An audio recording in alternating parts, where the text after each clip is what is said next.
দেখুন কত সুন্দর হয়েছে মোমোটা। এইরকম শীতকালে যদি গরম গরম মোমো রেসিপি পেতে চান, খেতে চান, তাহলে মোমোর রেসিপিটা দেখুন।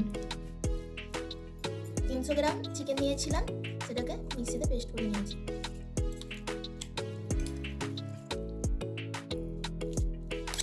যতটা পেঁয়াজও ততটা দিয়ে দেব।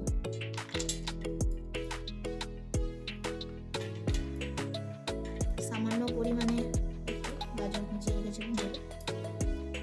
আর এগুলো পেঁয়াজ পাতা। এই পেঁয়াজ পাতাগুলো কিন্তু আমার গাছে হয়েছে বন্ধুরা। একটু কাঁচা লঙ্কা কুচিয়ে রেখেছিলাম, সেগুলো দেব। আর আমি ভিনেগারের বদলে লেবু দিয়ে দিচ্ছি। আপনারা চাইলে ভিনেগারও দিতে পারেন 1 চামচ। সাদা রিফাইন অয়েল একটু 1 চামচের মতো দিয়ে দেব। বিট লবণ দেব একটুখানি স্বাদ হওয়ার জন্য। এমনি লবণ দেব 1 চামচ।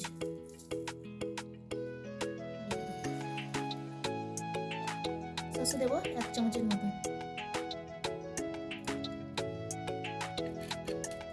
রসুনটা আপনারা চাইলে কুড়ে নিতে পারেন বা কুচিয়েও নিতে পারেন। আমি একটু হালকা শিলে কেটে নিয়েছি, একটু গোটা গোটা করে। আর গোলমরিচ গুঁড়ো দেবো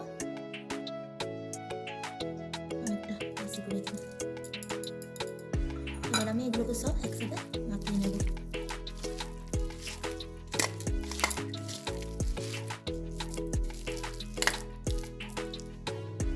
নিয়েছি 300 গ্রাম, তাতে এই একটু লবণ দিয়ে শুধু মাখাবো, আর তেল দেবো না।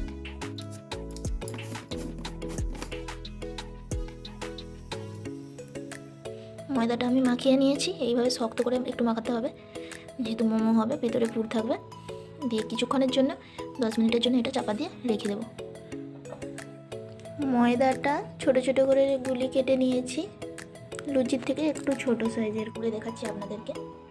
এরকম করে রেখে খুব সহজেই মুড়ে ফেলবেন। এইরকম তলাটা ধরবেন আর এইরকম এটা দিয়ে এরকম চিপবেন। আবার এদিকে একটা এরকম ভাঁজ দিয়ে এদিকে মুড়বেন, এইদিকে এইদিকে একটা, এইদিকে একটা, এইভাবে মোমোটার শেপ দিয়ে দেবেন।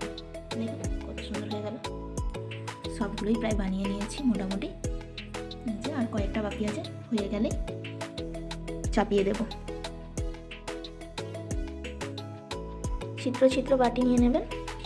আমি এই বাটিটায় একটু তেল বুলিয়ে নেব। দেখুন আমি আগে এই স্যুপটা বসিয়ে দিয়েছিলাম, এটাই তেল মাখিয়ে রেখেছিলাম। আর এই যে কোঁড়াই দেখছেন, কোঁড়ার তলায় কিন্তু আমার স্যুপ হচ্ছে একসাথে। এবার এতেই একটা একটা করে বস করিয়ে দেব।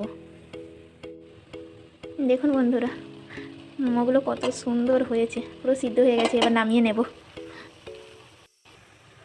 এই দেখুন বন্ধুরা নামিয়ে নিয়েছি, হটপটের মধ্যে রেখেছি, তাহলে গরম থাকবে।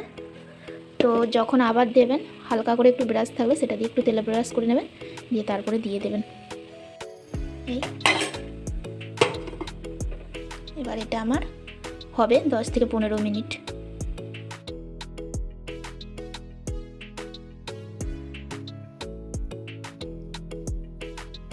দেখুন কত সুন্দর হয়েছে মোমোটা। এইরকম শীতকালে যদি গরম গরম মোমো রেসিপি পেতে চান, খেতে চান, তাহলে মোমোর রেসিপিটা দেখুন।